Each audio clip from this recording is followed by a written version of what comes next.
learning materials for MATLAB Assignment 2. So in this training, I'm going to show you 8 examples, and I will make video for each example, and I try to make the video short. In the first example, I'm going to show you how to use the command Laplace transform and inverse Laplace transform. So these are the MATLAB commands for Laplace transform and inverse Laplace transform. To solve the problem of inverse Laplace transform, and I'm going to use this transfer function example and show you how to solve the inverse Laplace transform, and then based on the inverse Laplace transform we get the time profile of here. Actually it's h1t. So this is the Laplace transform domain, and this is time domain. So we want to get the time domain profile, and after we solve the inverse Laplace transform. I believe you still remember in chapter 3 how to solve inverse Laplace transform, right? So the first step is you're going to do the partial fraction expansion. Hopefully you still remember partial fraction expansion, and this is a little bit time consuming, and then we decompose the transfer function into the summation of several first order terms, and then we do the inverse Laplace transform for each simple term, and then we get the time domain profile. And here I want to show you how to use the command and inverse Laplace transform and to do the job, and to save you a lot of time when you do the inverse Laplace transform. And one thing I want to mention before I show you how to solve the problem, and that the Laplace transform and inverse Laplace transform, and they are developed for symbolic operation. So we need to, before we use the Laplace transform and inverse Laplace transform, we need to define the symbolic variable. For example, here is the s, or in the time domain is t, and before we do the inverse Laplace transform. So here I want to show you. So the first step here is we define a symbolic variable, and then we type the transfer function here exactly the same, and it's very good for us to type even more complicated transfer functions. And then we just use here this the command. So this the h1 is the transfer function, right? And then we just type h1 here, and then we use the inverse Laplace transform to get the time domain profile. So this is the time domain function of h1t. And you can see here this one, this Heaviside, actually this one is exactly the same as step t minus 2, right? So this is a symbolic equation. It's difficult for you to get the time profile from the symbolic equation, so therefore we need to copy this symbolic equation in the MATLAB and then command window, and to get the time profile. So we just copy this one. I show you.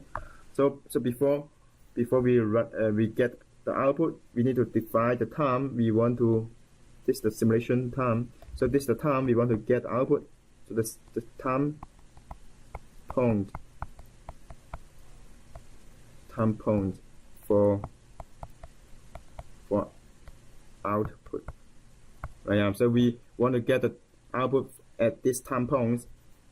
So here 0 is the beginning time, and 100 is the ending time, and the 0.1 is the time interval.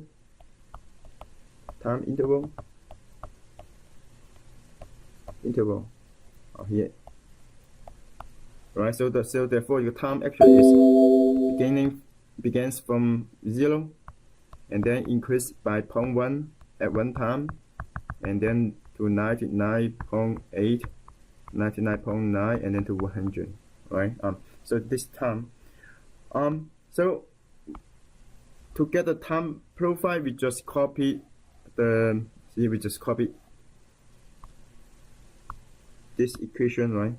The whole equation into the command window. But one thing we need to be very careful here is this one. So I use another color. This function. This is a time function, and this one is also another time function. So this one we actually is a vector.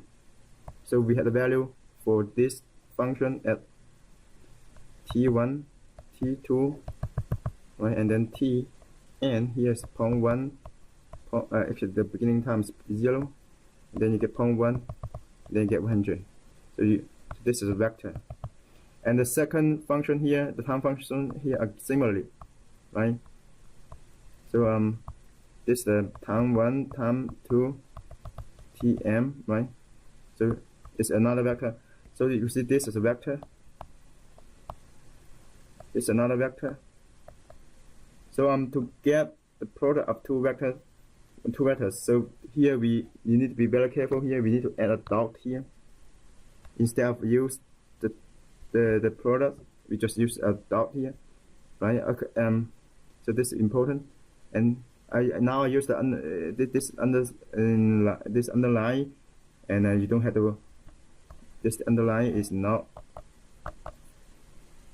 for MATLAB. I just show you here to highlight the dot here. We have to put this dot here. Okay. So so after that we could get the time domain profile for h1, and then we just plot t and h1, and this is the last width. I hopefully you still remember how to plot the output profile, and then we could define the time, the S label, Y label, and also we could change the font size of the label.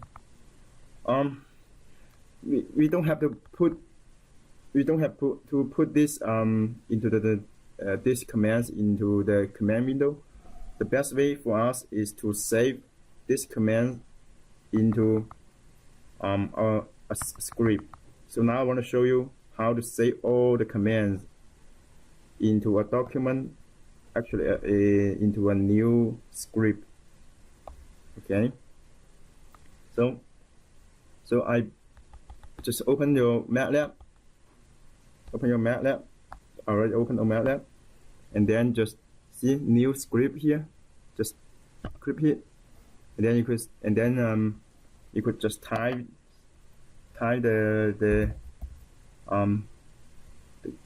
all the command here. So when I type command, you don't need to type this double arrows here. You don't need to type this. This don't need to, right? You don't need to type them into MATLAB. I show you here. Just I use this and arrow just show you that we need this is the command, and for us to produce profile. So we just type the command, type the function here. Okay, -2 times s divided by 4 times s plus 1 divided by 3 times s plus 1. So this is the transfer function. You can see the transfer function. Alright, and so we want to show it, so we don't put the semicolon here. If we put semicolon here, you can't see the transfer function, right? So we remove it. And then we could perform the inverse Laplace transform.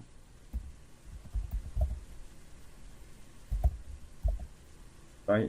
And then we actually we need to save it, right? We save it as main function example 1, right? And then you could run this get a result. Just type main example 1 in MATLAB. See, this is the time profile. This is the inverse Laplace transform. You can see it, right? So I make it a bit large. See, this is the inverse Laplace transform. You're going to okay. So to get the time profile, so you're going to define the t, and so show you here. So define the t and equal to 0.1 100, and then t1 equal you could just copy the transfer function here, copy and paste, right? And then you add the semicolon here because you don't want to show the numerical value. You just want to plot them, right? So very important here is here. So this time function, this is a time function. So therefore you need to add a dot here, and that's it. And then you just plot. And then after that you got the time profile. You just plot t h t1, right? The length width 2, and then the s label time. Here the unit is second, and then you can change font size, and here use 12, and y label h1, and so this. Then you can change font size, and then 12. I save it. So to save the program, you just Control S, or Control plus S, and then you can run the simulation. See, just type main example 1. See, this is the profile you're gonna get, exactly the same as the one I show you in the lecture, right? And then you could see, you could copy the figure here, edit, copy figure, and then paste, and then you and then you could paste it into a Word document, or you could save as, right? You save as JPEG, right? And then as a figure. So we are done with the first example.